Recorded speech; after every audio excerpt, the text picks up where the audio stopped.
할렐루야. 하나님께 영광, 감사, 찬송 올려드립니다. 이제 13절로 다시 갑니다. 기도합니다. 하나님, 오늘 이 말씀들이 잘 열려져서 우리가 예수님 외에는 구원이 없음과 예수님께 붙들림 받고 믿음에 서서 의인의 길에 서게 하시고 죄의 노예가 되지 않게 하옵소서. 생명의 주는 오직 예수 그리스도임을 믿고 구원은 오직 예수님임을 알고 전하는 은혜가 있기를 원합니다. 예수님의 이름으로 사모하며 축복하며 기도합니다. 아멘. 자, 여러분, 죄의 노예가 된 모습들을 그대로 우리가 지금 보여주고 있는데요. 이런 모습에서 해방되는 길은 오직 예수 믿고 성령 충만한 삶을 사는 것 외엔 없다라는 겁니다. 우리 여러분 어제 16절에서 그들의 목구멍은 열린 무덤이다. 이 죄의 무한성과 이 죄의 무서움들, 죄는 감춰질 수 없다는 것을 우리가 살펴봤습니다. 그런가 하면 그들의 혀는 함정을 파는 속이는 것. 지금 이 상태를 회복하는 것을 이제 보여주기 위해서 먼저 진단하는 겁니다. 사망 선고를 내는 거요. 자, 그 입술에는 독사의 독이 있다. 목구멍에서부터 혀에서 이제는 입술로 이렇게 나오는 겁니다. 독사의 독이 있다. 여러분, 집안에 독사를 키우고 있다고 생각해 보세요. 물론 그걸 취미생활로 하는 분이 있는데 이 독사가 집안에서 막 돌아다니고 잠잘 때도 이불 속으로 들어오고 한다고 생각해 보세요. 그 독사에 물려서 언젠가는 큰 화근이 될 거 아니겠습니까?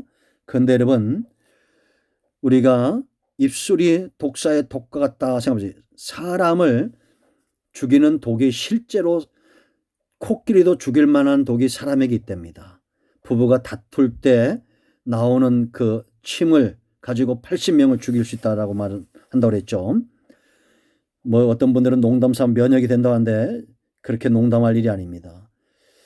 제가 상담도 해보면 저도 그런 경험도 있지만 요즘 그 문제가 되고 있는 이런 사람들 보세요. 어릴 때부터 부모에게 학대를 당한 자들이 많습니다. 그 말로 학대를 당하죠. 당장엔 그 생명에 위해가 되지 않지만 결국 그 독한 말들이 사람들 일생에 화근이 되는 것을 우리가 보게 됩니다. 그래서 솔로몬은 잠언 10장 11절에 악인의 입은 독을 머금는다라고 말합니다. 늘 누군가를 죽여야 사는 삶, 죽일 준비가 되어 있는 삶이죠. 야고보 사도는 한 입에서 찬송과 저주가 나오지 않는다라고 말합니다. 야고보 3장 11절입니다. 여러분, 내 입술에 있는 것이 왜 중요한? 내 속에 있는 것들이 나오는 거예요. 내 속은 독의 샘이든지 아니면 우유, 양처럼 사람들 이롭게 하는 우유를 내놓든지 아니면 독사의 독을 내놓든지.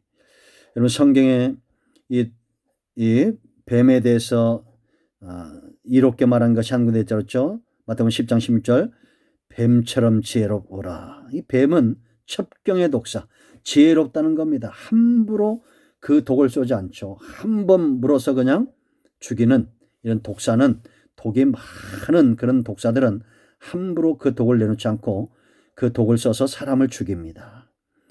이런 아주 간교하고 간사하고 악한 자들이 많은 세상입니다. 우리가 여러분 그래서 믿었던 도끼에 발등 찍힌다라는 이런 말들이 나오는 거예요. 그러나 어떤 사람들은 말 한마디로 천냥빚을 갚는 사람들도 있죠. 이게 복음에 아주 근접한 말입니다. 우리는 사람을 살리는 말들을 우리 속에 가지고 있어야 됩니다. 똑같이 아침 이슬을 먹지만 독사는 독을 그 독샘에 채우고 양은 이른 아침에 일어나서 그 이슬을 먹으면서 어떻게 합니까? 그 안에 사람을 건강하게 하는 우유를 만듭니다. 여러분, 하나님의 은혜는 호세아 14장 5절인 대로 은혜 이슬처럼 내려요. 이런 부족한 종을 통해서도 어떤 분들은 여러분들 가운데 10년, 20년 이 말씀을 듣습니다. 양들은 그 말씀을 먹고 그 속에 뭘 만들겠어요? 우유를 만들 겁니다. 좋은 말들, 생명의 말들, 이런 말들을 내놔서 여러분의 가정을 살찌우고 자녀들을 건강하게 할 겁니다. 그러나 어떤 이들은 독샘을 채울 거예요. 그래서 여러분, 자녀들에게 원망하거나 비난하거나 정죄하지도 말고 좋은 말로, 우유를 먹이듯이 좋은 말로 먹이세요. 아내가 남편에게, 남편이 아내에게, 또 직장에서 상사에게, 부하에게, 여러분에 있는 모든 곳에서 우리는 내가 가진 것들을 입술로 배설해야 됩니다. 나타내야 돼요. 축복하고 지지하고 격려하고 그렇게 해야 됩니다. 자, 14절 말씀 보세요. 그 입에는 저주와 악독이 가득하고 그랬습니다. 가득하다는 것은 다른 것을 채울 수 없는 상태입니다. 이미 차 있는 그릇이에요. 이미 차 있기 때문에 다른 것을 넣을 수 있어요, 없어요? 없습니다. 그러니까 여러분, 은혜 받지 못하는 사람들의 특징이 있습니다.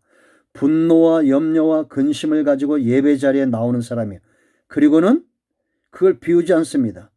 미워하는 사람을 미워하지 않고 용서하려면 먼저 그것을 비워야 돼요. 미워하는 마음을 비워야 됩니다. 주의 보혈을 의지하고 비워야 됩니다. 의지하고 회개해서. 그러니까 여러분들이 이번 주간에 제가 충분하게 소스를 드리는데요. 여러분들이 누군가 미워하는 사람이 있어요. 그러면 주일날 30분 1시간 일찍 오세요. 그리고는 어떻게 해야 됩니까? 비우는 방법이 있잖아요. 회개하고 감사하고 찬송하고 그러다도 껄끄러 오면 먼저 찾아가서 푸세요.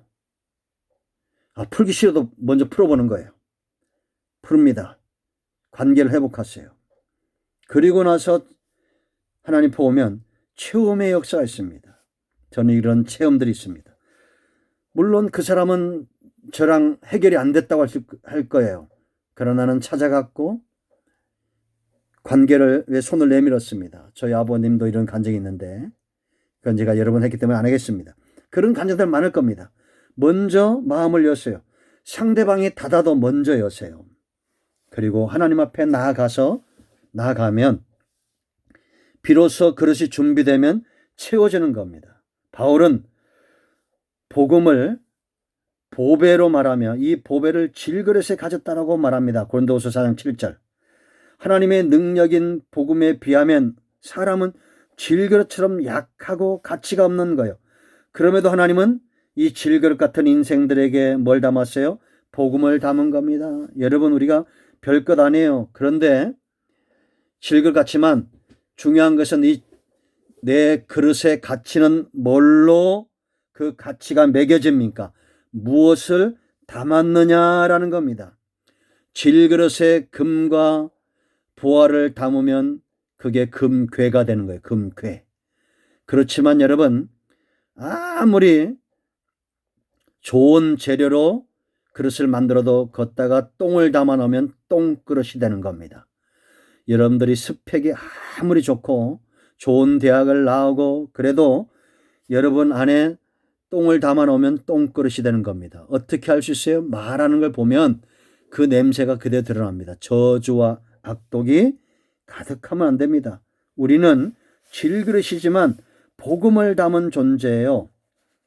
아멘. 우리 안에 악한 것들이 채워져 있으면 비워야 됩니다. 자꾸 비워내야 돼요. 비워내야 좋은 것들로 하나님의 능력의 말씀과 그 은혜 말씀으로 채워지는 거요. 제가 삶의 소스를 드렸습니다. 이번 주간에 근심과 염려가 있으면 먼저 비우는 작업을 하고 말씀을 들어야 됩니다. 은혜를 사모해야 됩니다. 언제까지 그래야 됩니까? 여러분들이 기도를 하고 찬양하라고 말씀을 듣는데 감사가 나고 눈물이 나고 이 사람 지금 비워진 심령에 하나님의 은혜가 채워지고 있는 거예요. 감사가 나오고 다른 반응이 나옵니다. 찬송이 나오고.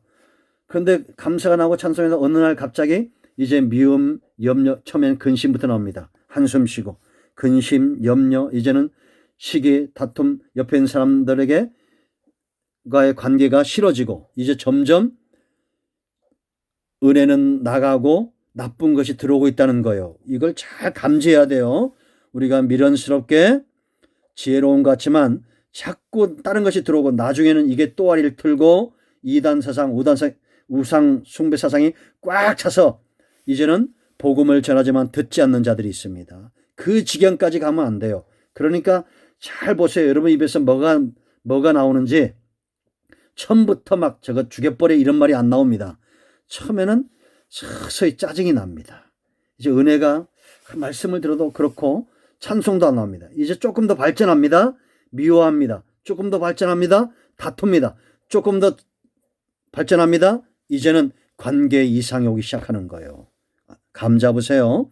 그리고 이제 내 속을 나쁜 것들은 비워내고 좋은 것들로 채워나가시길 바랍니다. 오직 예수님과 성령 안에 이 일이 가득하다라는 거예요. 할렐루야. 오늘은 여기까지 하겠습니다. 기도합니다. 하나님, 이 말씀대로 우리 삶 가운데 열려지기 원합니다. 우리 속에 독을 채우는 것이 아니라 향기를 채우고 세상을 이롭게 하고 하나님을 영화롭게 하는 찬송과 감사와 복음과 은혜로 채우는 삶을 살게 하옵소서. 그래서 입술을 열 때마다 저주와 악독과 독이 나오는 것이 아니라 생명과 평안의 복음이 증거되는 은혜가 있게 하옵소서. 오늘도 우리의 중심을, 우리의 입술을 사용하시는 하나님을 찬양합니다. 날마다 찬양, 아침마다 저녁마다 예배하고 온종일 복음의 통로가 되는 염려와 근심은 다 사라지는 은혜가 있게 하옵소서. 예수님의 이름으로 사모하며 축복하며 기도합니다. 아멘. 이번 주간엔 숙제를 냅니다. 여러분 비우는 작업을 하세요. 언제까지? 감사와 찬송이 나올 때까지 비우는 작업을 하시기 바랍니다. 오늘 하루 그렇게 살아보세요. 감사가 찬송이 나올 때까지 비우세요. 그님 자꾸 주의 법을 의지해서 미움도 비우고 모든 것을 비우고 찬송을 채우시기 바랍니다.